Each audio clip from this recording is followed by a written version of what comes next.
चलो, इस चैप्टर में एक टॉपिक है, उसका नाम है preparation of balance sheet. Share capital chapter में एक टॉपिक है, उसका नाम क्या है? Preparation of balance sheet. लेकिन बैलेंस शीट बनाने से पहले हमें ये समझना पड़ेगा कि कितने तरीके की कैपिटल होती है ना? कंपनी में कितने तरीके की कैपिटल होती है। Types of share capital. आज का जो हमारा टॉपिक है उसका नाम क्या है? Types of share capital. Types of share capital. भैया मतलब टाइप्स ऑफ शेयर कैपिटल मतलब क्या? Types of share capital. Share capital मतलब क्या? टाइप्स ऑफ शेयर कैपिटल का मतलब है कि जो हमारी शेयर कैपिटल होती है वो कितने तरीके की होती है। जैसे ना, सबसे पहला जो टाइप है शेयर कैपिटल का, क्या बोला मैंने? सबसे पहला जो टाइप है शेयर कैपिटल का, उसे बोलते हैं ऑथराइज्ड कैपिटल। बोलो, क्या बोलते हैं? Authorised capital. ऑथराइज्ड कैपिटल मतलब क्या भैया? ऑथराइज्ड कैपिटल को कई लोग बोलते हैं नॉमिनल कैपिटल। क्या बोलते हैं? Nominal capital. Nominal capital. या कई लोग इस नॉमिनल कैपिटल को रजिस्टर्ड कैपिटल भी बोलते हैं। क्या बोलते हैं? Registered capital. Registered capital. अब भैया ये नॉमिनल कैपिटल या रजिस्टर्ड कैपिटल या ऑथराइज कैपिटल होती क्या है? तो देखो, जब भी कंपनी बनती है, जब भी कंपनी बनती है तो आरओसी के पास जाती है अपना रजिस्ट्रेशन करवाने के लिए। जब भी कोई कंपनी बनती है तो किसके पास जाती है? आरओसी के पास। आरओसी कौन होता है? Registrar of company. कौन होता है? Registrar of company. तो रजिस्ट्रार के ऑफिस में जाती है और वहाँ पर अपने नाम के लिए अप्लाई करती है, अपने लोगों के लिए अप्लाई करती है। तो वो आरओसी वाले इनसे पूछते हैं कि बताओ तुम्हारी मैक्सिमम कैपिटल क्या होगी? तुम्हारी मैक्सिमम कैपिटल क्या होगी? तो उस समय जो ये कैपिटल मेंशन करके आते हैं वहाँ पर, है ना, या यूँ कहो कि ये जो अपने मेमोरेंडम ऑफ एसोसिएशन में, किसमें मेमो एक ये एक इनका डॉक्यूमेंट होता है, एक्सटर्नल डॉक्यूमेंट होता है जिसमें सारे रूल्स एंड रेगुलेशंस होते हैं। ठीक है, कंपनी की एक्सटर्नल पॉलिसीज को लेकर। तो मेमोरेंडम ऑफ एसोसिएशन में जितनी कैपिटल ये मेंशन करते हैं, जितनी कैपिटल ये मेंशन करते हैं, उसी जितनी मैक्सिमम कैपिटल ये मेंशन करते हैं, उसी कैपिटल का नाम क्या है? Authorised capital. उसी कैपिटल का नाम क्या है? तो क्या मैं ऐसा बोल सकता हूँ कि authorised capital is the maximum amount of capital? It is the maximum amount of capital. It is the which a company can raise from general public during its life time.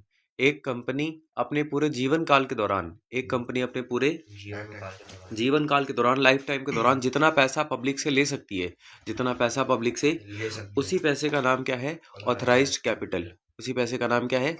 तो जैसे मान लो एक कंपनी है जो public से maximum to maximum 10 lakh रुपए ले सकती है। कितने ले सकती है? 10 लाख। तो ये 10 लाख इसकी क्या है? Authorised capital. 10 लाख इसकी क्या है? मैं बस जानना चाह रहा हूँ कि जब आप बैलेंस शीट बनाओगे, क्या बनाओगे? Balance sheet. तो इस ऑथराइज कैपिटल को लायबिलिटी साइड में दिखाओगे या एसेट साइड में?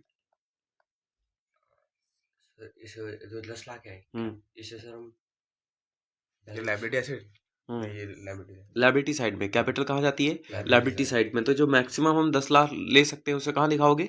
लायबिलिटी साइड में। तो इसका जवाब है कि इसे कहीं नहीं दिखाना है, क्योंकि ये मैक्सिमम पैसा हम ले सकते हैं, हमने लिया थोड़ी है।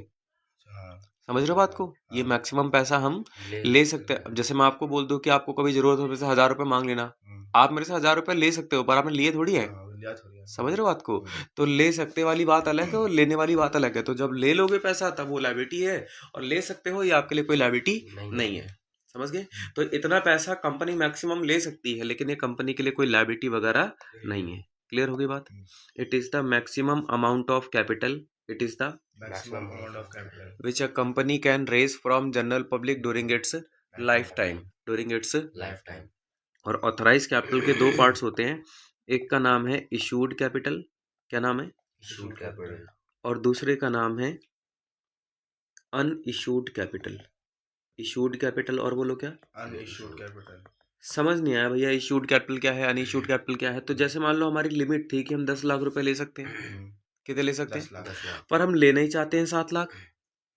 कितना ले सकते हैं? 10 लाख पर हम लेना कितना चाहते हैं? 7 लाख तो हमारी लायबिलिटी 7 लाख होगी या 10 लाख होगी? 7 लाख 7 लाख होगी। भाई हम कितना ले सकते हैं?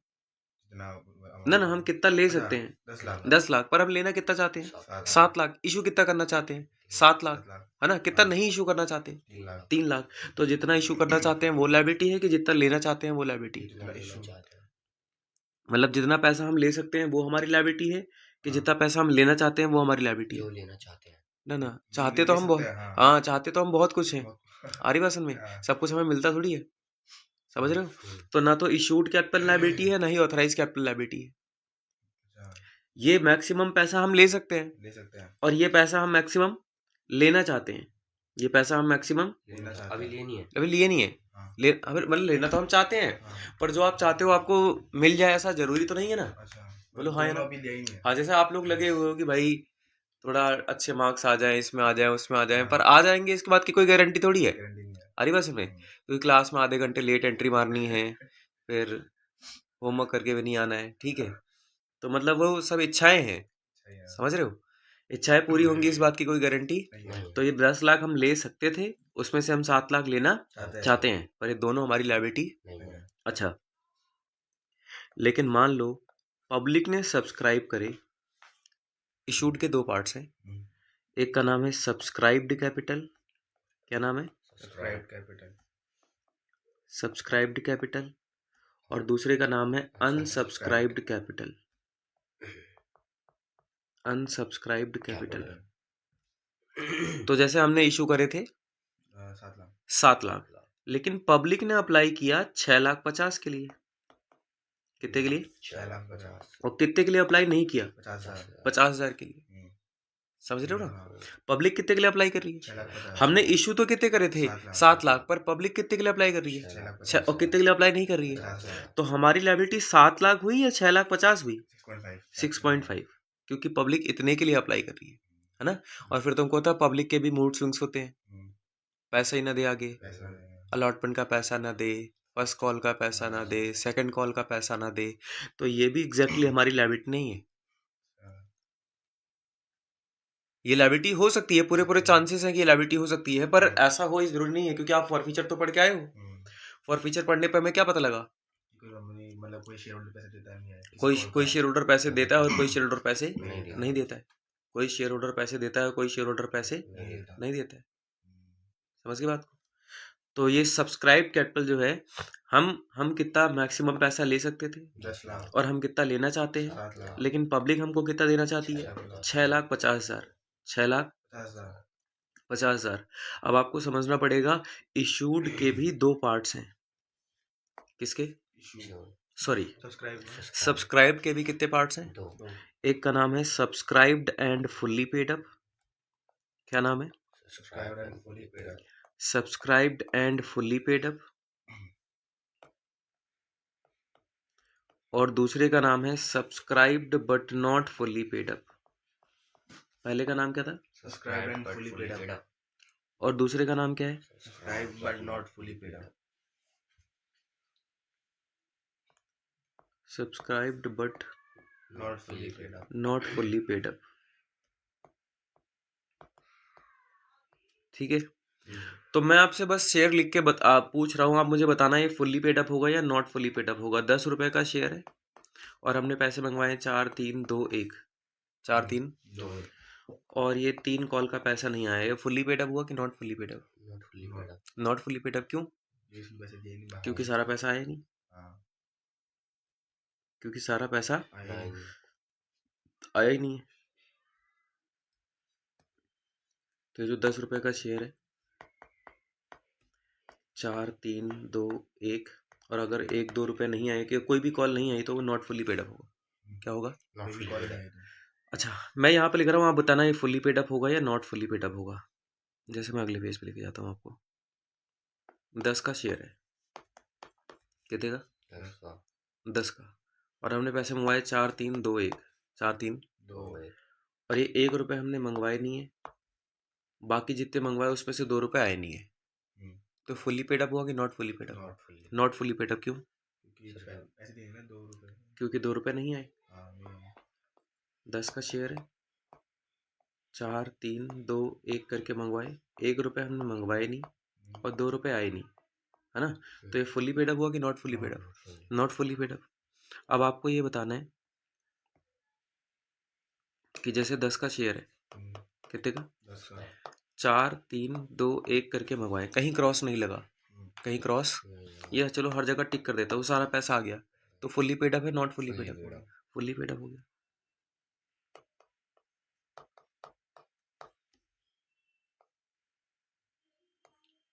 चार तीन दो एक, ये फुल्ली पेड अप है क्योंकि सारा पैसा आ गया।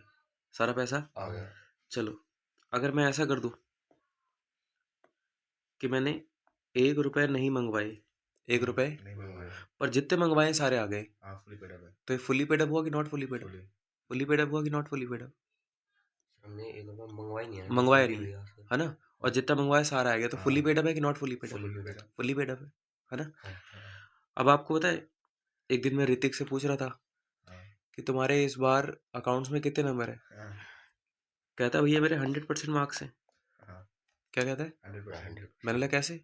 हाँ, सब तो कह रहे हैं कि तुम्हारे 3 नंबर आए अकाउंट्स में, 3 नंबर आए 80 में से। हाँ, अरे कहता है कैसी बातें कर रहे हो भैया, मेरे 100% मार्क्स है। मैंने कहा क्यों? कहता मैंने चैप्टर ये किया था, गुडविल वाला, हाँ, और पेपर में वो कितने नंबर का आया? 3 नंबर का। और मेरे उसमें से कितने आए? 3। तो बताओ ना भैया मेरे कितने परसेंट मार्क्स हो गए? 100%। हाँ, ओ मैंने कहा तेरी थी।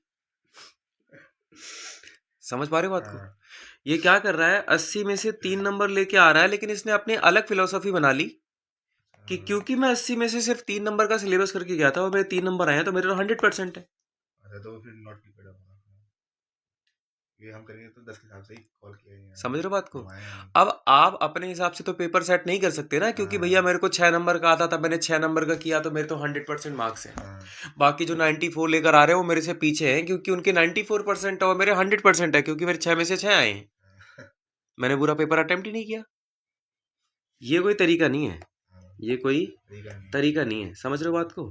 तो ये आप देखो, फुल्ली पेड अप होने के लिए फुल्ली कॉल्ड अप होना भी तो जरूरी है। जब तुमने पूरा पैसा मंगवाया ही नहीं, पेड कैसे होगा? जब फुल्ली कॉल्ड अप ही नहीं है, तो फुल्ली पेड अप कैसे हो सकता है?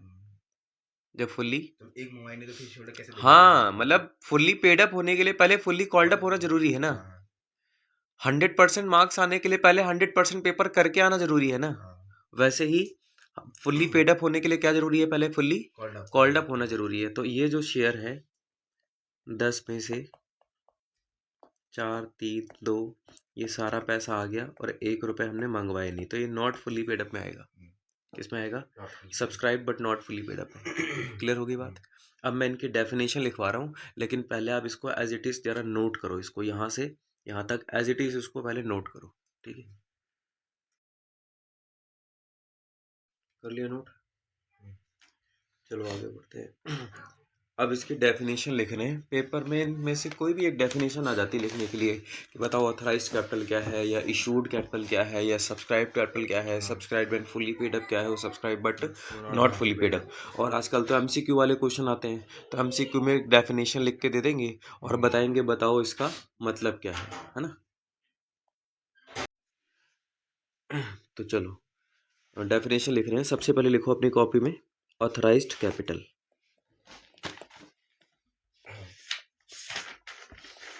ऑथराइज्ड कैपिटल, और इसमें लिखो it is the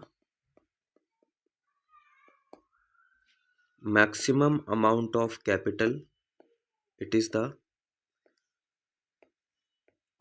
maximum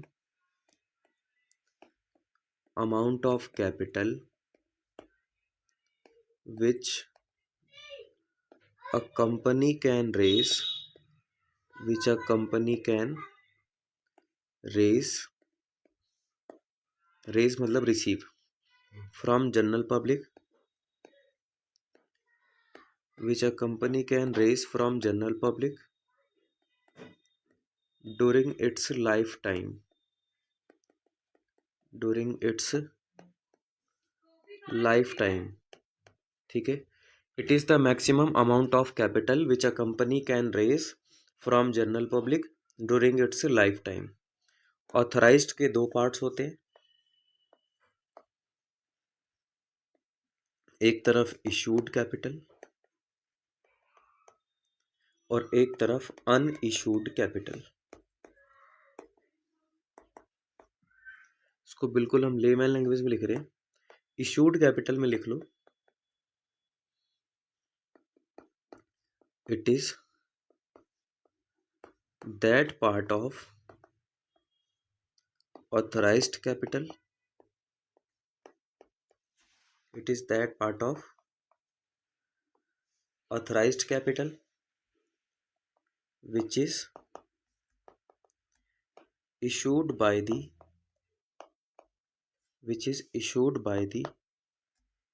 company to general public, which is issued by the company to general public for subscription.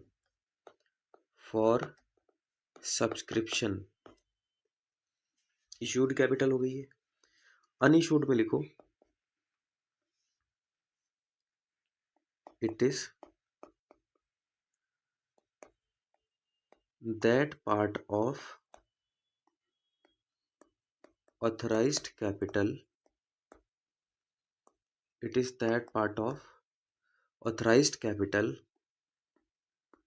which is yet to be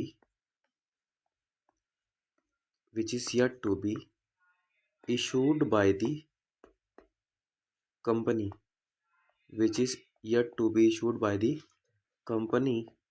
to general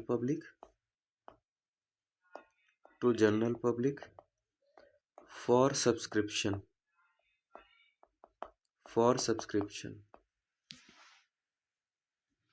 लिख दिए दोनों, इशूड और अनइशूड दोनों।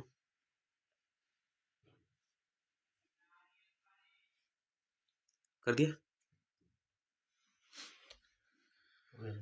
हो गया। चलो अब इशूड के दो पार्ट्स करने हैं। एक तरफ लिखना है subscribed capital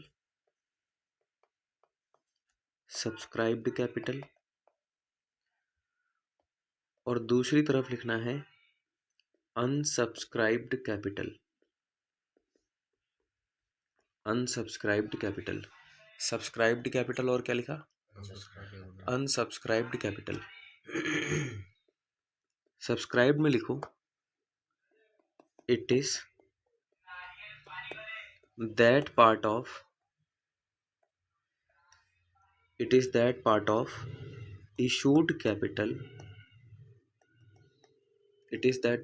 issued capital which is subscribed by the public. It is that part of issued capital which is subscribed by the public. Subscribed by the public मतलब demanded by the public, मतलब public मांग रही है कि हमारे ये वाले share हमको दे दो। और अनसब्सक्राइब में लिखो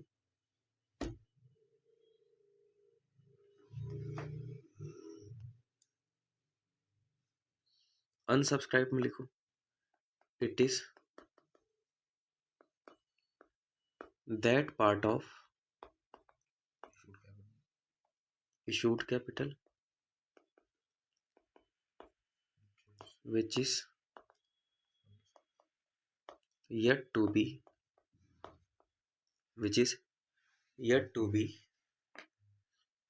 क्या लिखा? It is that part of issued capital which is yet to be demanded लिख दें या yet to be subscribed कर देते हैं? yet to be subscribed by the public। जो अभी भी सब्सक्राइब करना बाकी है, जिसकी डिमांड अभी भी नहीं हो रही है, वो क्या है? अनसब्सक्राइब्ड कैपिटल। कर दिया आपने ये। तो अब हमें क्या करना है? सब्सक्राइब्ड के दो पार्ट्स करने हैं। किसके? सब्सक्राइब्ड के दो पार्ट कौन कौन से होते हैं? सब्सक्राइब के दो पार्ट्स होते हैं। एक है subscribed and fully paid up.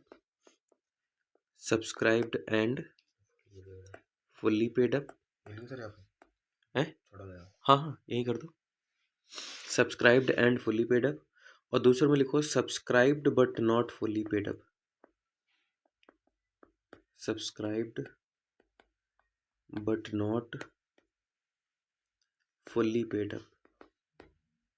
पहला है subscribed and fully paid up और दूसरा है subscribed but not fully paid up.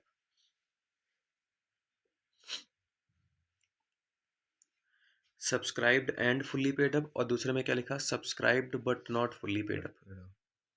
Fully paid up, full paid up नहीं, fully paid up. Not fully paid up. हाँ फुल्ली पेड अप, देखो ऐसे fully. ठीक है। Subscribed and fully paid up और subscribe but not fully paid up. तो अब जरा subscribed and fully paid up में लिखो a share is set to be subscribed and fully paid up, subscribed and fully paid up only when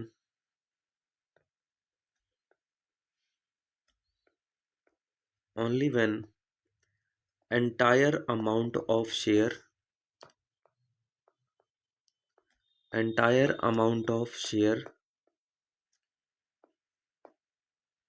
money is called up by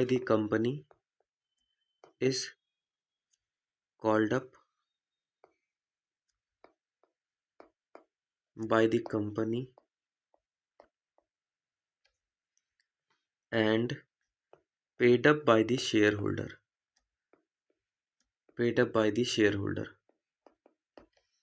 A share is said to be subscribed and fully paid up only when entire amount of share money is called up by the company and paid up by the shareholder. और subscribed but not fully paid up में लिखो a share is said to be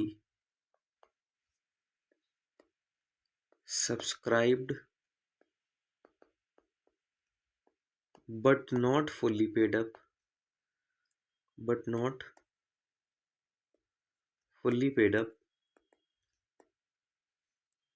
in the following cases. पहला, when entire share money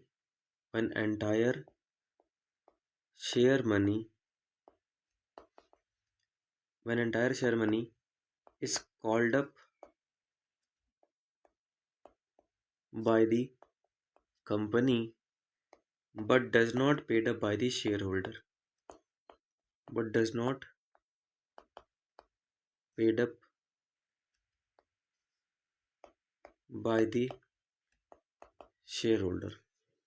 और B part में when entire share money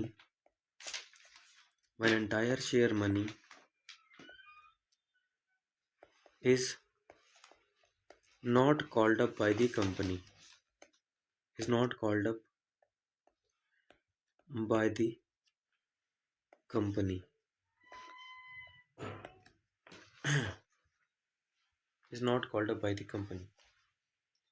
लिखने के बाद तो हो गया सेकंड वाला। हाँ एंटायर मनी इज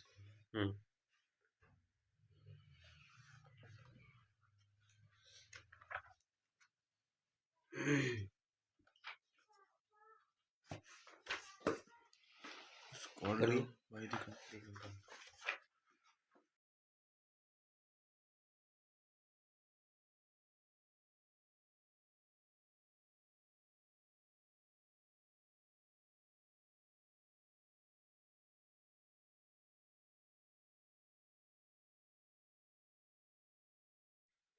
कर दिया नोट। हाँ, करिए। चलो आगे चलते हैं।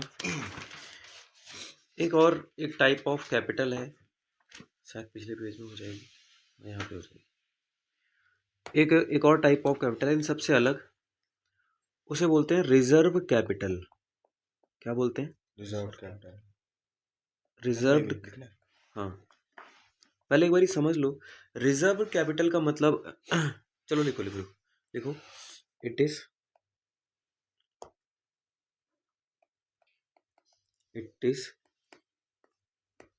that part of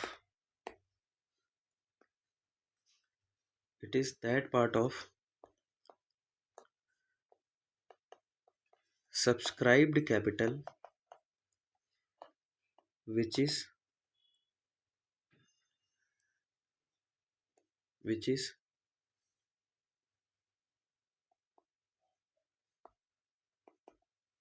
called up by the company which is called up by the company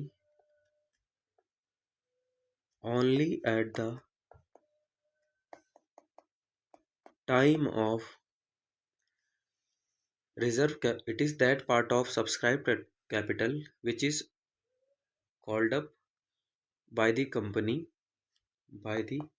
only at the time of winding up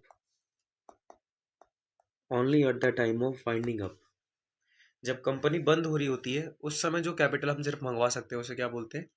reserve capital. और सब्सक्राइब कैपिटल का ही पार्ट्स होता है, मतलब हमने थोड़ा सा हिस्सा नहीं मंगवाया होता है और बोलते हैं बाद में मंगवाएंगे जब कंपनी बंद होने जाएगी, बंद होने जाएगी। और ये टाइप्स ऑफ शेयर कैपिटल है, इनमें से कोई ना कोई एक ना एक क्वेश्चन पक्का आता है, मतलब 1 नंबर में आए 3 नंबर में आए, हाँ पर कन्फर्म आता है। और सबसे अच्छी बात है कि बहुत ईजी डेफिनेशंस है, तो आप इसमें नंबर ला भी सकते हो। समझ गए? हो जाएगा अभी, है ना? तो पहले आप क्या करो, टाइप्स ऑफ शेयर कैपिटल याद करो अच्छे से, और उसके बाद अगली क्लास में हम बैलेंस शीट बनाना सीखेंगे। क्या सीखेंगे? Balance sheet.